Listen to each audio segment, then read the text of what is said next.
as the economic challenges intensify in many developing nations, especially during periods of downturn, now youth are increasingly finding themselves at a crossroads between limited employment opportunities and the rising cost of living. Now, in such turbulent times, skill acquisitions and entrepreneurships are emerging as essential tools for achieving financial independence and stability. Now, while traditional jobs become scarce, young people must look forward towards innovation, self-employment, and diversified income streams to thrive in this new reality. Now, today we are joined virtually by a guest who is a seasoned youth advocate. She's a public affairs analyst. She's an ICT expert and a senior special assistant to Governor Gordon Obaseki on media. Thank you very much, Honorable Sarah Igumbo, for joining us on the program. Thank you for having me, DOP. Good afternoon, viewers. All right, it's always a pleasure to have you. Now, walk us through. Nigerians are not finding this time easy at all, especially the young ones. You are an advocate for the youth. How do you assess this government, or what is your assessment on the government, and what is the hope of the younger generations? Thank you very much. We are not aliens to the challenges we are facing as a country this moment. What's the way forward? Forward, particularly in a time where the employment rate is extremely low. So this is the way forward for the young people. Okay, now walk us through. What the president in one speech, so I would advise young people, to develop skills. That's the only way we are going to navigate this economic quagmire that we're facing.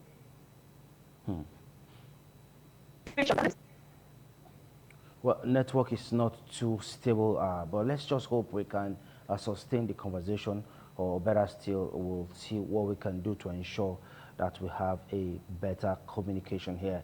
Now, walk us through what sparked your passion for youth advocacy, and how can it impact on Nigerian youth? Getting it right at all levels. When we look at before now history, you discover that a lot of young persons were the ones that pioneered this Nigeria that we are all living it. They were holding critical government.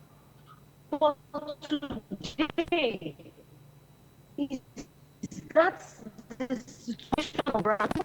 It's not right at the level, every level. And particularly, I am very passionate about us getting it right as young people. Setting examples that would coming before and would want to have a change of perspective. We need to change our mindset. These are the driving force that fears me into youth advocacy. Advocating for our rights, we must demand our rights, and our voice will be heard. In terms of policy implementation, in terms of policy design, the youth must be carried along. So these are the things that fears my passion, and many more in youth empowerment. These are the things that fear my passion. Okay, now let's move it a little bit further. Do you think this administration under President Bola Tinubu has been fair to the youth? There have been advocacy and calls for inclusiveness from the youth wing. But do you think this administration led by President Bola Tinubu has been fair to the younger Nigerians? There's been a lot of things going on. A few weeks back, some of our colleagues attended a youth policy formulation program, thereabouts. I cannot say completely fair, but we've been seeing a lot of young people in the scene, but You know, we want more. We demand. We need more. When you look at the voting population, youth and women make up a large. We deserve more. We want more. So we will continue to say we want more. We're not going to rate, I'm not going to rate this administration that we want more, we deserve more. And we have confidence and capable young persons, you know, that are ready to take up responsibility. I don't like you see somebody to be youth leader in his 50s. At what point do we now younger take up responsibility? If somebody in his 50s can be claiming to you, so we need to really define demography. We need to really define it. Okay, we'll You come cannot back. give somebody in his 50 position and you say you are representing the youth. You are appealing to the population of the youth. No, that's above the benchmark. That's above it. So these are things that I think those who hold the reins of power should look into. All right, let's quickly head for a break, Honorable Sarah. And by the time we return back, you'll be walking us through, tell us who is a youth. Let's really know who the youth are. Then we can now start profiling solutions for this unemployment that is hitting the entirety of them. We'll be back right after this break. Do stay with us.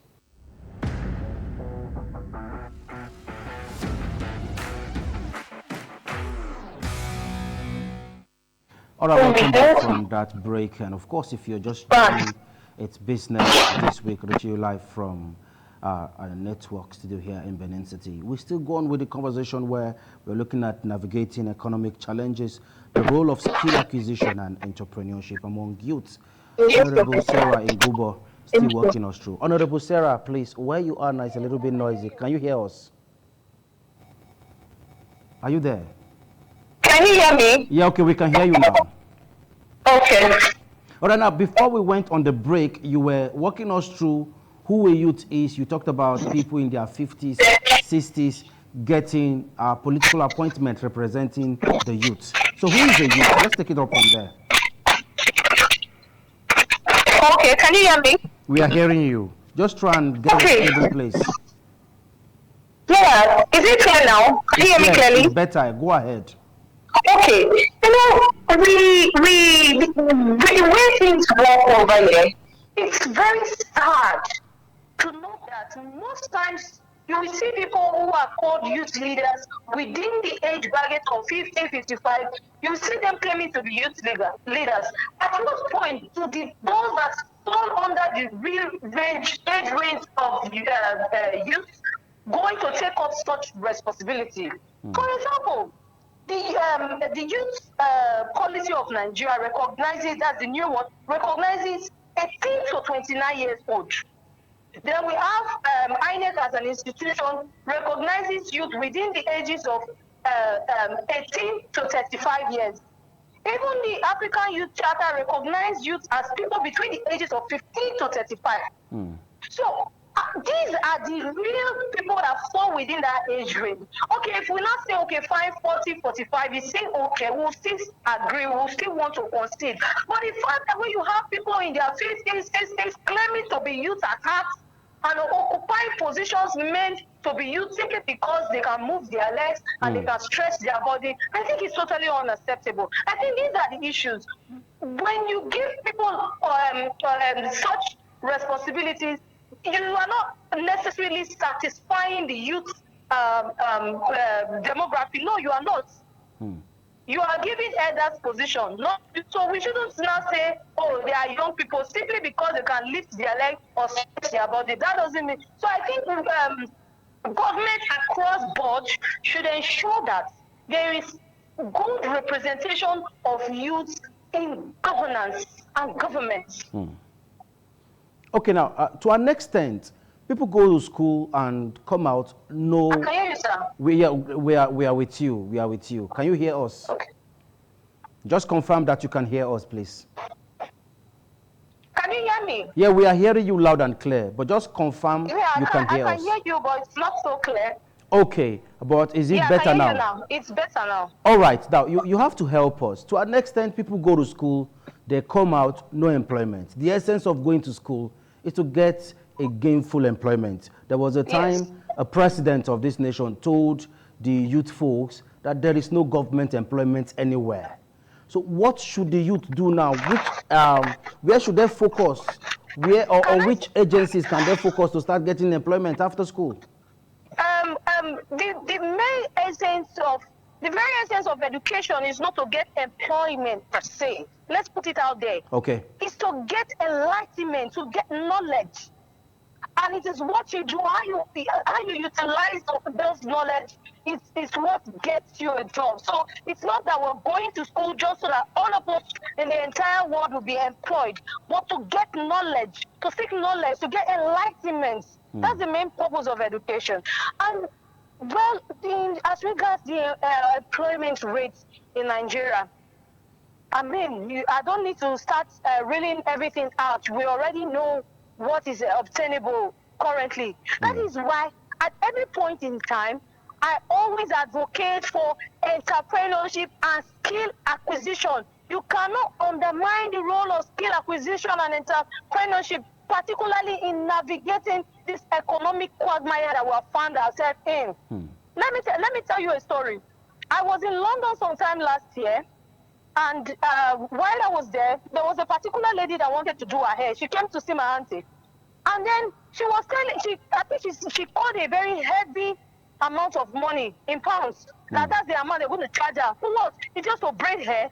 She said yes. I said, no. Don't worry. Do you have the attachment? She said yes.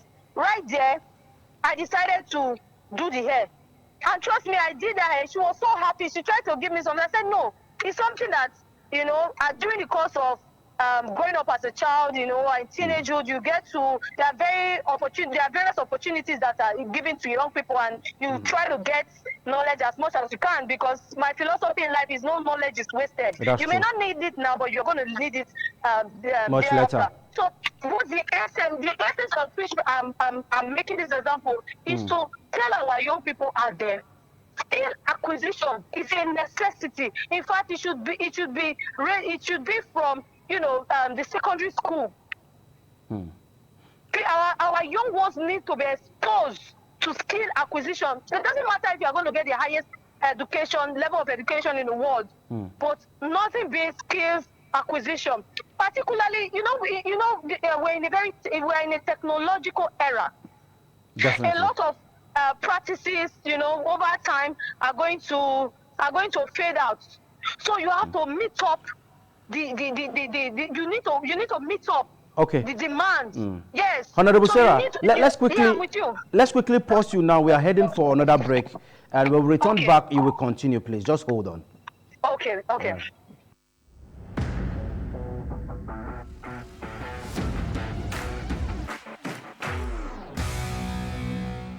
We must appreciate you for always staying with us on the program Business this week. Still having Honorable Sarah Gumbo join us virtually to discuss pressing issue. Honorable Sarah, now walk us through.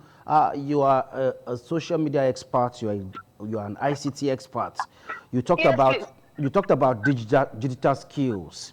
Now, what specific digital skills do you recommend young people acquire to remain competitive in today's tech-driven economy?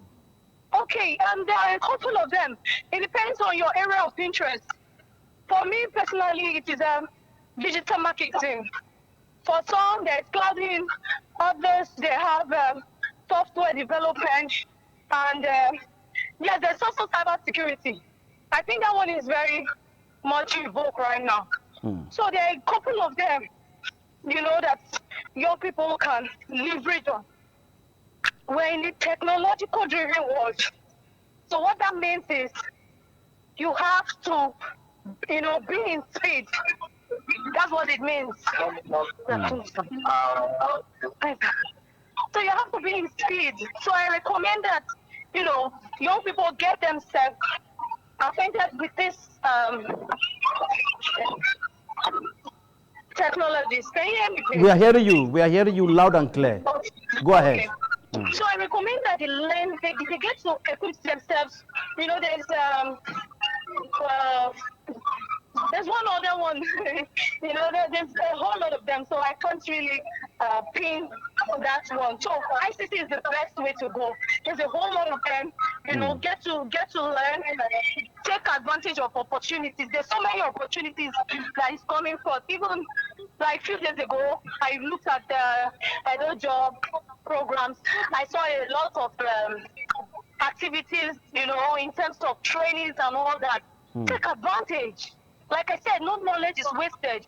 You won't even know when you would even need these skills. So that's how I see it. Okay, now, but to an extent, talk they say is very cheap. Nobody wants to be idle in a way. Are you there? Yeah, I'm with you. Yeah, no one really wants to be idle in a way. But however, we need Nobody wants fund. to what? Some of these young people need fund. But they are afraid to start up business. They are afraid to take the first step. So how do they navigate? Do we have any business or do we have any plan that doesn't really acquire or require much fund to do? Do we really have any business idea that doesn't require much fund? That doesn't require. First of all, let me start with trainings, getting the required trainings. If you check on, go online, check Coursera. There's a lot of free trainings that are ongoing and all that. So you don't need to pay for those ones. Now, in terms of startups, it depends on the kinds of business.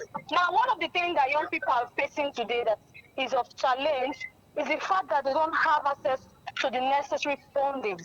Okay, so but there are other ways, you can help yourself in this life. That is leveraging on family and friends, for startups. Then start small. The problem we have is that everybody just wants to start big, want to start boom. It doesn't always work like that. Start small, and with time, with discipline, consistency, you see it evolving into something that is great. Do you get me? So, Yeah. so that's it. Then freelancing is important. I'll tell you something. Yeah? Tell us. I learned before my NYC. I learned a bit of skills on how to present on TV and a couple of all that. But trust me, there was a particular day I didn't use it.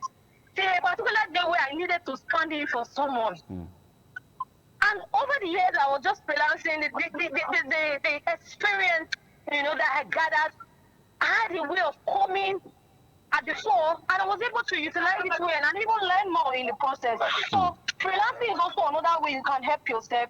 Then there's another one they do on social media, that's crowdfunding, where people can key into your concept and all that. Then there are incubators and accelerator programs where you see entrepreneurs like that would say, okay, come and pitch your idea, come and pitch your business idea, and we'll give you the required funding. That's what the likes of Tony Lumelo and some other persons are already doing. So take advantage of such opportunities. Okay. So that's it. Networking, that's it. So apart from networking, access to funding is often seen as a major barrier to starting a business. As someone who has been in government or who has worked under this administration, do we have any government opportunities? Do we have government packages for young people to access? There are a lot of them. The only thing is knowledge. People don't have access to information. It depends on what you're looking for. If you understand, we waste a lot of time looking for the wrong thing at the wrong places. It depends on what you're looking. There's a lot. There was startup for SMEs, and there are lots of programs that are ongoing. That is why I keep telling people, take advantage of opportunity. When, as a young person, when you come online on a daily basis, and you know that you're someone that is looking for funding or something, what you should be looking for when you start the net is to be looking for opportunities, not something else. So this is my advice. There are a lot of opportunities. The startup for SMEs, like I said, they do jobs. They in terms of skill acquisition, when they learn for sometimes, at the end of the expiration of the duration, it gives them startups to start businesses. There's even collaborations from other companies to collaborating with government, providing opportunities. So it's all about, seeking for information and wanting to be informed and wanting to know, not just sit in one place and say there's no opportunity, there's no this. Take advantage. There's a lot of opportunity. Depends on what you're actually looking for. Okay, now let's walk us through now, Honorable Sarah. With your background in technology, how important is it for young person? With your background in technology, how important it is for the younger generation? How important is what? How important is technology with your background in ICT? How important is technology? Yes. Technology rules the world. We're in a technological era. Almost everything. Have you seen the latest trend on AI? It's mind blowing. So you have to conform. You see, it's gonna get to a certain year. I don't want to estimate that a lot of the skills and stuff we are used to will wither away. So you have to conform to the new the opportunities the technological world is bringing. You have to learn a lot of you have to be willing to learn and unlearn some things. So there's so many opportunities. There's so many. This is the world of AI. The era of AI. Yeah, a few days ago, I was just going through Instagram. I saw some of the mind-blowing works of Elon Musk, in terms of robotics, AI, and all that. There's so much to learn. There's a lot of things now you learn. What they call it? AI and machine learning. There's trainings on these things. There's a lot of things to learn. You gather them.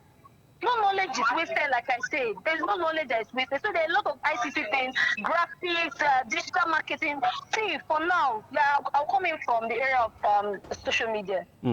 Okay. Most businesses are flying on social media. They are utilizing the digital platforms. So there are a lot of digital skills that you can acquire as a young person. Okay. All right, now, lastly, before we let you go, what final advice would you give to young people who are reluctant to invest in skill acquisition or entrepreneurship? Sorry, can you come again? Okay, what final advice? Can you hear me now? Yes, I'm with you. What final advice will you give to young people who are reluctant to invest in skill acquisition or entrepreneurship due to the economic challenges they face? Okay, my advice to young people, you see, nothing beats skill acquisition. No matter the level of education that you have, you still need to learn something. You still need to acquire skills. Like I said from the beginning of this conversation, no knowledge is wasted. As much as you can learn while you're young, learn. Take advantage of opportunities. Position yourself rightly. Learning any skill does not diminish anything from you. Rather, it increases your network. It increases your value. It increases your capacity. It helps you boost capacity, particularly in this era that we are in. So take advantage. Learn. Be willing to learn. Look for something that you're passionate about. Then learn. They learn the things that are associated with it. There are different digital skills, So look for the one that suits your passion. All right? Yeah. That fuels your passion. Then learn. That is just it. Okay. Don't be carried away by anything. They see most I don't want to say the big ballers. There are people who don't do 9 to 4. And they're living well because they are taking advantage of opportunities. Okay. So these are the things you should learn. All right. Thank you very much, Honorable Sarah Egumba, for finding time to be with us on the program today. We sincerely appreciate you. Thank you for having me. I really appreciate you. All right. Thank you so much. That's Honorable Sarah Egumba, Senior Special Assistant to the Governor on Media. And of course, she's an ICT expert, a public affairs analyst.